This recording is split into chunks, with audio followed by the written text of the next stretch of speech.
So, good morning or good night, depending on where you are, and welcome to another interview of the Shield Dude in the Couch.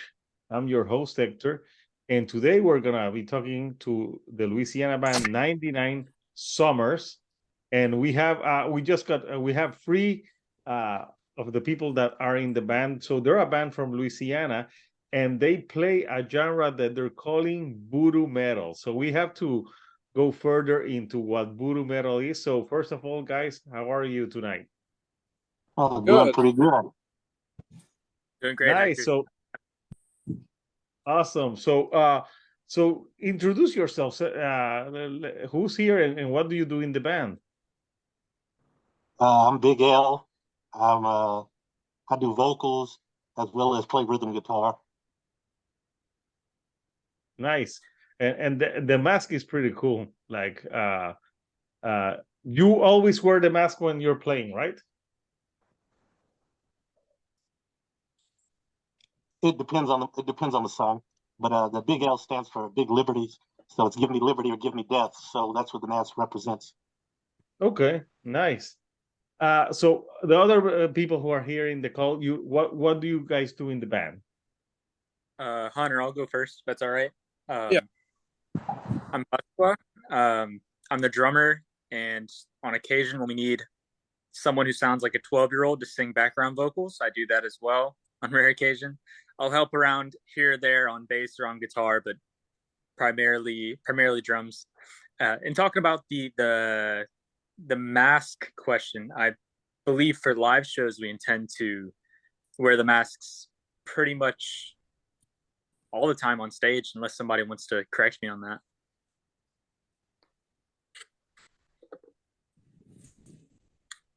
Yeah, nice. Right. So yeah, the mask on stage should look cool. So 99 Summers, like how can you describe the sound of the band for people that don't know the band? Well, it's interesting because of the fact that when we started releasing our singles, pretty much the messaging that we were getting from other folks were refreshing, and we think he might have created a new subgenre. And we were like, well, that's pretty cool. And we didn't want to name it ourselves. So we kind of put some messaging out to some of the followers and said, give us a name for what you think this subgenre should be called. And out of hundreds upon hundreds of people shooting ideas to us, we had someone who said, well, you're from Louisiana. Why not call it voodoo metal? And we kind of talked about it and we're like, wow, that actually works really well, especially considering we have an upcoming single called Voodoo. So it kind of worked out perfectly. And from there, it was kind of, well, I guess we're the fathers of voodoo metal. Man, I got Nice. a story about voodoo metal. Um, Back whenever I was in high school, I helped someone with the senior project, and the guy that was working our music in the studio had texted me one day before we went to do the work, and he was just like, "Why is voodoo metal not a thing, and why aren't you guys making it yet?" And I got to find the screenshot of that because I saved it, and that was from years ago. And it's like full circle comes back around. Like we're making this music, and people are starting to call it voodoo metal, and it's just like it's kind of cool. You know, now I'm making voodoo metal. I gotta tell So, that guy that. so what are the elements of voodoo metal? Because if it's a new genre, I gotta know what would make something voodoo metal. I would think from the drum aspect, obviously the heavy metal, death metal, black metal influence, but with a touch of blues and well, it's all already in heavy metal, but uh, uh, a friendly helping of jazz influence as far as drum goes. Mhm.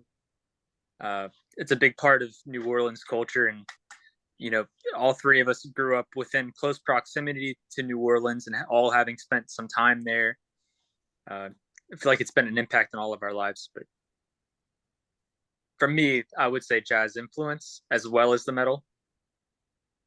And I would say, too, a lot of metal that's out there right now, if you follow the drums, it's a lot of drive. You know, you got a lot of galloping on the drums continuously, whereas our riffs kind of have more of a hypnotic bounce to it. You know, it has more of a flow. Uh, you know, there's breakups in it that it's different. You know, it's hard to kind of pigeonhole us one way or the other because some people said, you know, hey, you guys sound a little bit like System of a Down. And then just recently had a guy at the radio station say, you guys remind me of Stuck Mojo. And then we've had other people say, you sound like Seven Dust. I said, well, you know what? We don't sound like anybody if we sound like all of those different people because they have nothing in common with one another. So obviously it's a new sound. Yeah, well, listening to the Wake the Dead single, there was a tinge of like a new metal influence, if you will, to the music, but with something different. So, but I got some new metal vibes from it a little bit. So, I know you've released a few singles now. So, are you working on like a full length, or are you just like releasing singles and maybe EPs right now? Pretty much singles right now. From what we've learned, and I've kind of been in around the music industry for quite some time in different genres. And in this day and age, unless you're really established in like Slipknot or Mudvayne, where you've got millions of followers already established, if you put out an album with the attention span that a lot of the young generation has right now, you release 12 songs, and at a relevancy standpoint, it's kind of better to just drop 1, 2 singles a month. And as soon as you feel like, hey, they're forgetting about you, you hit them with something new, and you kind of keep them interested in the group the entire time. So, you know, we've got tons of material in the pipeline right now. We've got 7 singles released. We have our 8th single coming out next week called Dracula X. And then we've got 4 or 5 other singles that are in the pipeline right behind it. So right now we're kind of focusing on singles and maybe some EPs. Okay, so you're releasing like singles like every how many, like every like 1 month or 2 months? How are you releasing the singles? Right now we're releasing 1 to 2 singles every month. Every month. Okay, nice. So will those singles like come out, like will they be like they be together like on an EP, or they will be all standalone singles? Eventually, what we'd like to do is build them into EPs. You know, we kind of wanted to approach things differently. You know, you got a lot of bands that are upcoming. They go and they play covers, and then after they get, you know, a following from doing covers, they try to introduce their own music, and it becomes very difficult because they get kind of stuck as being a cover band. So we wanted to approach it differently. It was, you know what? Let's do the studio band thing for a while. Let's put our music out there, food that they did. and then let's get a feel for, you know, the pulse of, you know, what people want to hear out of the selections of musics and the originals that we have, and then kind of build from there. And the reception we had has been greater than we ever expected. Okay, yeah, nice. And so you're releasing a new single, Dracula X, next week. What can we expect in the sound in Dracula X? It's kind of interesting. Dracula X originally was kind of organically created. It was a riff that our lead guitarist Bruce had come up with, and he was messing around with it, and someone walked by and heard it, and they're like, "Man, that's really good. What is that?" And we're like, "I don't know. We're just messing around, but we'll come up with something." And I kind of listened to it, and I said, "You know, it kind of reminds me of Castlevania, the old video game on the Super Nintendo, kind of that riff." And I thought about it, and I was like, "Well, what would it be if Dracula was a gangster in the hood?" And we kind of mixed some hip hop influence with the metal and kind of did a horror gangster type uh, mishmash of that, and that's kind of what ended up with it. It's kind of like an ode to horror movies and mixing it into a modern age. Nice. Yeah. Well, if I think of like a Dracula, like if he was in the hood or something, I would think of the Count from Sesame Street. Because if you think he was a pimp, right? It's like 1, 2, bring me my money. Yeah. But So so yeah, that's cool, and you're releasing singles. I've spoken to a lot of bands that say like right now it's the best thing to do, like release singles, and once you have more following, then you think about like an album or EP, because yeah, the attention span of the generation now, it's all TikToks. So Yeah. that's it. it's like people don't consume like long albums. Like they're like, give me something quick, and then they want something else more. So uh so Corey, uh so let's talk about influences of you guys. I see that Big L, you have that Slipknot album, the first one right here on, I see it on the back. That's a great album. But you guys growing up, like, and I can go through each member, like which were your like musical influences growing up? Uh, Oh, wow. Go ahead, Carl. okay, I'll take it first. So, growing up, unfortunately, for a long period of time, my influences were distributed to me by my older brother. So my scope was small. So growing up at first, I would say I listened to a lot of Van Halen, Ain't Talking About Love, Eruption, that kind of stuff, and really becoming interested in guitar and drums. Uh, my bigger drum influences early in life were uh, Sum 41. They have the song 88 or the song The Bitter End, some of their heavier stuff. Yeah, As from I've Chuck. Yeah, exactly. Chuck was a great album. But as I've gotten older, I've started to get into more of the polyrhythms and uh, some of the more new wave drummers, such as Lewis Coleman. Sorry, Lewis Cole. I'm drunk. JD Beck and Anderson .Paak. Anderson .Paak doesn't do anything extravagant when he plays drums, but it's the flow that he has when he does play. It's almost like singing the way he plays the drums, and the way that Lewis Cole plays the drums is he plays it like a lead instrument, just accenting around the melody, or uh, around the backing rhythm. He plays it like the lead, and that's sort of a big adoption that I've had, and I've sort of incorporated into my own playing for the past couple of years. Lewis Cole's the big one. Nice. What about you, Big L? I go back to Pantera, was a big influence for me early on. Metallica. Uh, then I kind of went through the grunge phase, Soundgarden, Nirvana. But then I really had a kind of resurgence because I bounced back with hip hop. I was a follower of Wu-Tang Clan.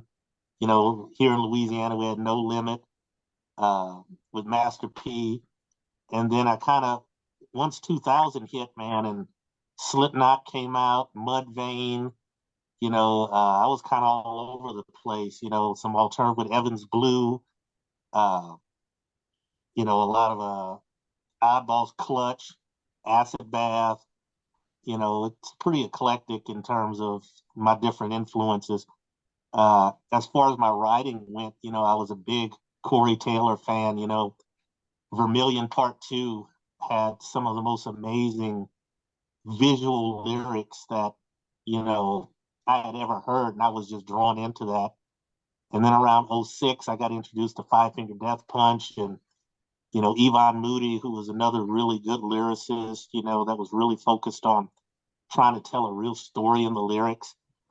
And those became big influences for me for writing. Okay. Especially, I went through a rough patch at one point in time, and music and the writing and kind of taking, parts of my life right there and putting it into the music was real therapeutic. So you hear it in the lyrics in a lot of the songs. I had my own run-in with the government at one point in time, so that's kind of where War Machine was birthed out of. And so those are pretty much my influences. It's funny you say that. Nice. Just like Kurt Cobain. 1 for 1. So what? So what about you? The last I just see iPhone, so I can see the name. I'm like Hunter. Hunter. What were your influences growing up? I think Hunter, we lost him. It seems like he has no. He's mute. We'll I'm reach sorry. back to. Yeah. My influences growing up, I listened to a lot of like early rock, like from the 60s and 70s. I like the Beatles, Led Zeppelin, Pink Floyd, and uh it was a lot of music from that era for a while. And whenever I started playing music live with some friends, we got into some of the 90s stuff, like grunge, like Alice in Chains and Soundgarden, Nirvana, Pearl Jam, Stone Temple Pilots. And here recently I've been on a big audio slave kick. And like Cornell's vocals, just I don't know, they're really impressive to me. And I really enjoy kind of singing along to some of that, because I feel like my voice kind of complemented like a lot of the grunge era music and everything. And whenever I was playing back in high school, my friends thought so as well. We played some Smashing Pumpkins and like Stone Temple Pilots, Alice in Chains, and stuff like that. And they were like, "Man, your voice is kind of like on point with like a lot of these artists and everything like that." And we threw some Zeppelin in there, and Tool, and just the stuff like that, some prog rock and everything. And I'm sorry, I'm at work as well, so I'm trying to like balance between that. But Nice. I thought you were like ordering something at one oh, no, point. I'm sorry. I kind of tried to sneak away to my car so I could join this interview, but one of the workers came to talk to me for a second and let me know what was going on. But That's okay, man. those are some of my big influences. We played Sabbath, like Iron Maiden. A lot of we started getting heavier back in the day, and I started getting influence more with like some of the heavier vocals and like heavier rock and stuff like that.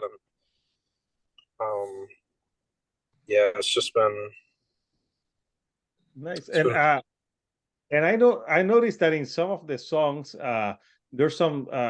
Are there two people singing? Because I've heard like more like of a clean singing with the harsher part. Who sings all the parts in the single so far? Because I know Big Al is one of the singers, but I heard another voice in some of the singles I heard. That would be Hunter. That would be me. Yeah, because I heard like the more like he was talking about like the more alternative like type of vocals, so I heard them. So I see that you have 1, 2, 3, 4, 5, 7 singles so far released. The last being Wake the Dead. Out of all the singles that you released so far, which one is your favorite and why? I want to take this one. Jeez. My favorite thus far is Dark Obsession. And the reason for this, as a drummer, if you listen to the drums, I do a lot of swaying back and forth between the hi-hat and the ride. And then there's a breakdown late in the song where I incorporate this circus type of beat where it's just really off, and it makes it very, very fun to play. The issue with our music is if you were to listen to every single back to back to back, you might notice that most of the time we're all going hard the entire time. So trying to play them back to back to back is a bit of a challenge.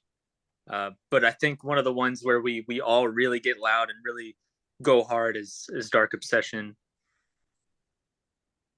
Nice. What about you, Miguel? I like War Machine, just because it's interesting. I wrote those lyrics back in 2011, Oh, and wow. it seems like they're just as relevant today, if not more, than they were with the mood that I had back then. I really like Dark Obsession.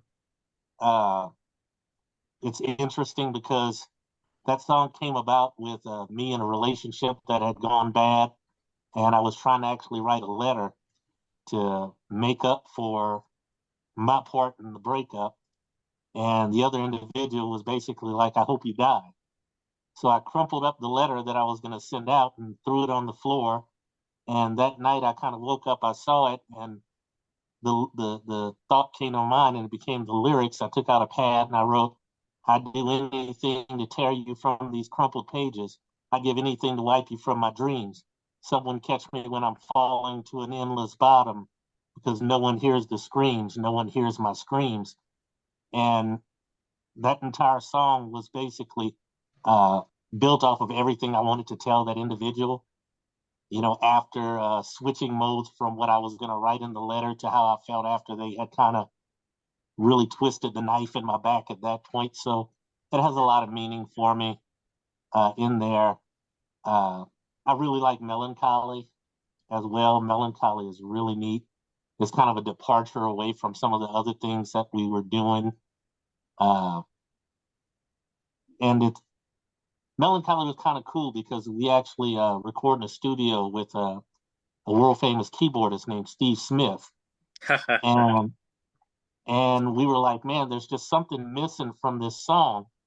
And I was like, it'd be really nice if we had some keys. So Steve, who engineers our music, goes, well, let me see what I can do. And he gets over on the synthesizer and he switches it over to like this strings on this orchestra. And he starts really doing this really eerie, moody kind of movement with the melody on the keys. And I was like, that's it. Like, wow, man, like it had so much emotion and so much feel that was added by those strings and that effect from that synthesizer. And I was like, well, I definitely know why Steve is world famous at this point. Nice. And so you guys have the singles now, and you still haven't played a show. Did I get that right? Correct? That's correct. We released the singles. We shot our first music video, which was released as War Machine. We're in the process right now of getting ready to shoot a video for Dark Obsession. We've recently been in contact with some of the college radio and things like that, and they're really interested. They're about to put us in rotation on the radio, Nice. and we're transitioning now to. So you're transitioning now to see how start it would. performing live shows where we kind of built our. Well, right now we were basically just performing as a studio band, the way we were releasing the music.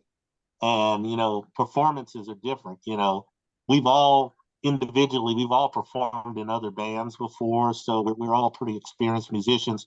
But now it's kind of been a point of, you know, choreographing things together and meshing, you know, playing and seeing where we're going to be, where we're going to stand, that we're not walking on anybody's wires, and you know, kind of just seeing where we're going to go with the lights for light show and everything like that. So there's a lot of pre-planning that's going on. I have a list of venues that I could unroll like a Roman scroll right now of places that have asked us to go and perform for them. So it's not it's not due to a lack of possible playing. We've even got some venues in Germany that have actually contacted us and was like, please come overseas and Yeah, that's expensive. come perform over here. So so we've got some shows coming up. We're planning on starting right at the beginning, probably around January, February. We'll start hitting some live performances. We've got some other bands that want to open for us, like Accelerator, who's another local Louisiana band that's doing really phenomenal right now. They're doing some really good things with thrash. Their drummer, man. Yeah, they've got a really good drummer. Their vocalist is really good. The guitars, they're solid as well. So everybody get ready. We're coming. Nice. So what is there a story behind the name 99SUMMERZ? Oh. Interestingly enough, it's 99 summers because you're lucky if you live that long. Mm-hmm. And Is that a JC references? it was kind of a catchy thing. It's funny you say that. I was listening to Nas yesterday or 2 days ago. I love Nas, probably, definitely, in my opinion, best rapper to ever exist. And I was listening to a best of Nas mix, and I heard him reference 99SUMMERZ. Can't remember exactly what he said off the top of my head, but it seems that you just said JC, and I heard Nas. Yeah, because I remember 99 Problems, but a bitch ain't one. That's right. Sorry. But yeah, so yeah, I was wondering if there was a story behind it, behind the name of the funny thing was the first iteration of this band was actually almost 12 years ago, and it was in prison. And the band was called Murder of Crows. And by the time we got out, it was the issue of someone had already taken the name Murder of Crows. So we were just walking around one day, and I was like, man, we got to come up with something new. And, you know, I want to say I was reading Game of Thrones, and they said something along the lines of, it's been 99 winters, you're lucky if you live that long. And I said, well, you know what? It'd be 99 summers, and you're lucky if you live that long as well. And it kind of burst out of that. Nice, yeah. And yeah, I can listening to the singles, I can tell that there's like different types of genres, like new metal, there's some hip hop influences all mashed together, and the jazz, and you guys being from Louisiana. So people, you can listen to the singles, they're all on Spotify. Are you on Bandcamp as well, right? We actually use TuneCore. I've never heard of that. Through TuneCore. Oh, I never heard that.